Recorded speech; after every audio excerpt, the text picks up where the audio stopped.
Israel और Gaza के बीच संघर्ष जारी है। वहीं इजरायली सेना लगातार गाजा में हमास के ठिकानों को निशाना बना रही है। इस बीच गाजा के स्वास्थ्य मंत्रालय की ओर से जारी किए गए एक बयान में बताया गया कि इजरायली हमलों में अब तक 40,000 से भी अधिक फिलिस्तीनी मारे गए हैं और कई लोग अभी भी मलबे में दबे हुए हैं। उन्होंने बताया कि इजरायल के विमानों ने हमास शहर को निशाना बनाया, जबकि दक्षिणी गाजा पट्टी के खान यूनिस में तोपों ने कई इमारतों को उड़ा दिया। गाजा स्वास्थ्य मंत्रालय की ओर से बताया गया कि पिछले 24 घंटों में फिलिस्तीनी क्षेत्र में हुए हमलों में दर्जनों लोग मारे गए हैं। दरअसल गाजा के स्वास्थ्य मंत्रालय ने अपने एक बयान में बताया कि इजरायल और हमास के बीच युद्ध में अब तक 40,000 से भी ज़्यादा लोग मारे जा चुके हैं और 92,000 से भी ज़्यादा घायल हुए हैं। रिपोर्ट के मुताबिक गाजा में मारे गए कुल लोगों में लगभग 16,000 बच्चों समेत 11,000 से भी ज़्यादा महिलाएं शामिल थीं। चूंकि इस 10 महीने पुराने युद्ध में फिलिस्तीन की मौत का आंकड़ा 40,000 से भी अधिक हो गया है, संयुक्त राष्ट्र अमेरिका, कतर और मिस्र की एक इजरायली प्रतिनिधिमंडल के साथ बैठक भी थी।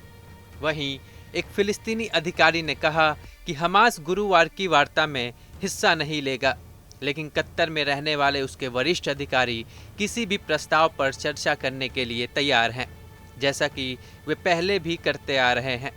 इजरायल और हमास के नेताओं के बीच 15 अगस्त को मध्यस्थों को लेकर नए दौर की वार्ता के लिए आमंत्रित किया गया।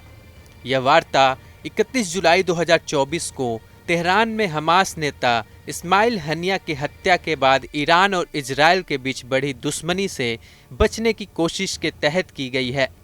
रिपोर्ट के मुताबिक कतर, मिस्र और अमेरिका के इस मध्यस्थ में भाग लेने की उम्मीद है। इस वार्ता में इजरायल भी भाग ले रहा है। इस बात की पुष्टि इजरायली अधिकारियों ने की। गाजा में 40,000 लोगों की मौत पर अमेरिका में स्थित शांति संगठन फेलोशिप ऑफ रिकन्सिलिएशन ने कहा कि हमारे हाथ खून से सने हैं। अमेरिकी शांति ग्रुप ने इजरायल को अतिरिक्त $20 बिलियन के हथियार बिक्री को मंजूरी देने को लेकर जो बाइडेन की सरकार की आलोचना की है। रिपोर्ट के मुताबिक अमेरिकी शांति ग्रुप के कार्यकारी निदेशक एरियल गोल्ड ने कहा कि यह युद्ध और त्रासदी जितना इजरायल का है उतना ही अमेरिका का भी है।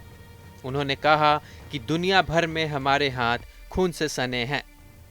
इसी बीच प्रधानमंत्री बेंजामिन नेतन्याहू और इजरायली सेना ने कब्जे वाले वेस्ट बैंक के गांव पर इजरायली निवासियों द्वारा किए गए हमले की निंदा की, जिसमें एक फिलिस्तीनी की मौत हो गई और एक अन्य घायल हो गया था। न्यूज नेशन अब व्हाट्सएप पर खबरों की ताजा अपडेट के लिए न्यूज नेशन के इस QR कोड को स्कैन करें।